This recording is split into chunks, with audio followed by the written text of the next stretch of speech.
نواز شریف صاحب مشرف صاحب سے معاملہ طے کر کے ملک چھوڑ کے گئے تھے یا ان کو جبرن یہاں سے نکال دیا گیا تھا؟ ایک قیدی جو ہے وہ ایک مارشل لا ڈکٹیٹر سے کیسے معاملات طے کر سکتا ہے؟ معاملات تو دو برابر کے لوگوں کے درمیان طے ہوتے ہیں. لیکن نواز شریف صاحب کے تو جو تعلق والے تھے، جو رابطے پیچھے کیے تھے، عالمی رہنما تھے، یعنی وہ نواز شریف ایک عام آدمی تو نہیں تھے، پاکستان کے وزیر اعظم تھے چند لمحوں پہلے. آپ نے جو سوال کیا وہ یہ کیا کہ نواز شریف نے مشرف کے ساتھ کوئی معاملات طے کیے. جی معاملات. میں آپ کہہ رہے ہیں کہ قیدی، میں آپ سے کہہ رہا ہوں کہ وہ تو ایک قیدی تھے، وہ معاملات کیسے طے کر سکتے وہ کیسے طے کر سکتے تھے؟ چلیں تو پھر ہم اسے یہ کہہ دیں کہ بھائی جو مشرف کے دل میں آیا اس نے کیا. مشرف ان کا بوجھ نہیں اٹھا سکتا تھا. مشرف کے لیے یہ ممکن نہیں تھا کہ جیل میں پڑے ہوئے قیدی کا بوجھ برداشت کر سکے. لہذا مشرف نے اپنے بین الاقوامی رابطوں کے ذریعے وہ لوگ جو نواز شریف صاحب سے ہمدردی رکھتے تھے ان کو اس بات پہ قائل کیا کہ میری جان چھڑاؤ. ٹھیک ہے، تو نواز شریف صاحب جانا نہیں چاہتے تھے کسی بھی صورت یہاں سے، یعنی اس تکلیف میں، اس قید میں یہیں پہ رہنا چاہتے تھے پاکستان میں. یہ دیکھیے، یہ ایشو نہیں ہوتا. جی، آپ بہت سے کام دنیا میں آپ صرف آپ اس لیے کریں، اور جو بڑا سیاستدان ہوتا ہے اس کی نظر مستقبل پہ ہوتی ہے. ٹھیک ہے، اور وہ جب تکلیف میں بھی ہوتا ہے تو وہ اپنے ملک کے قومی مفاد کو نظر انداز نہیں کرتا کبھی. اب جب ایک قومی مفاد سوچتا ہے شخص جی، اور اسے دنیا کے ایسے ملکوں کی جانب سے دعوت ملتی ہے جن کو وہ سمجھتا ہے کہ مستقبل میں میرے ملک کو ان کی مدد کی ضرورت ہے، تو وہ پھر اپنی ذات کی نفی کرے گا وہ بندہ، اور وہ کہے گا کہ مجھے انکار نہیں کرنا کہ میں ان ملکوں کو ناراض نہیں کرنا چاہیے. مجھے اس لیے ناراض نہیں کرنا چاہیے کہ ان کے دم قدم سے پاکستان کو بہت سی سہولت حاصل ہوتی ہے.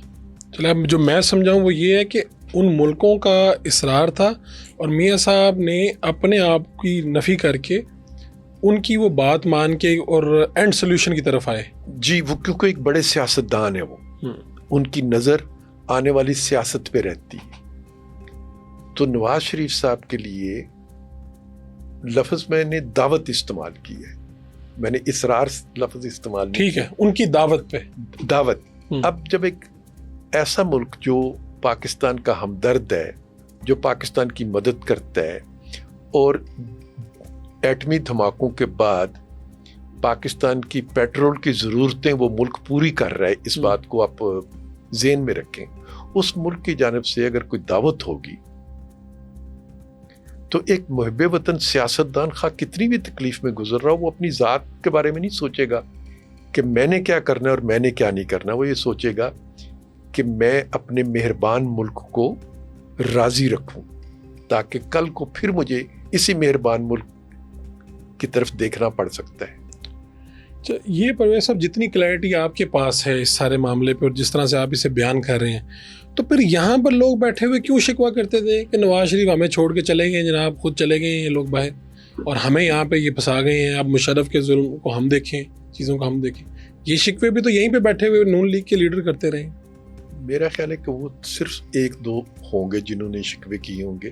اکثریت جو تھی وہ تو ڈٹ کے نواز شریف صاحب کے ساتھ کھڑی ہو گئی.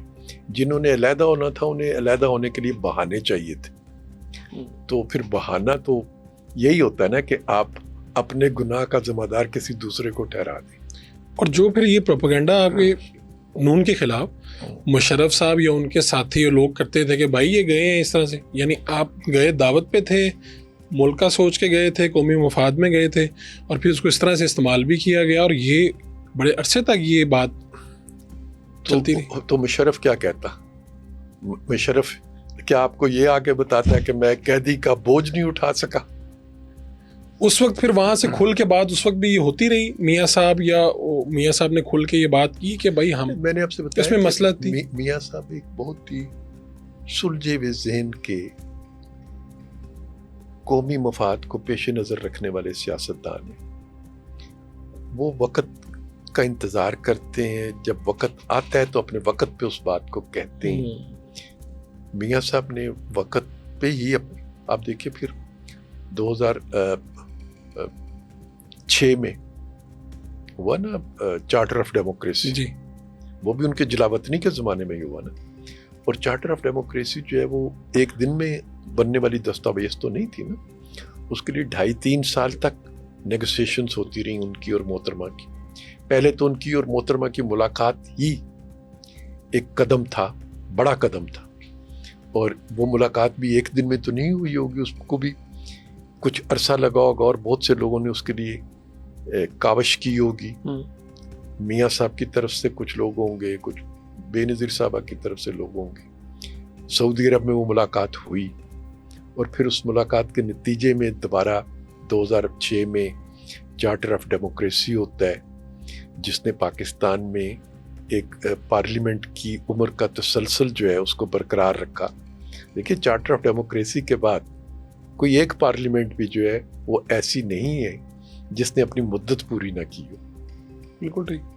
اور یہ اور وزیر اعظم ہٹائے جاتے رہے، لیکن پارلیمنٹ اپنی مدت پوری کرنے لگی، اپنی مدت پوری کرتی رہی، اور یہ بڑا قدم تھا۔ تو یہ جس زمانے کی آپ بات کر رہے ہیں، ظاہر ہے یہ سارے کام اسی زمانے میں کیے نا جی۔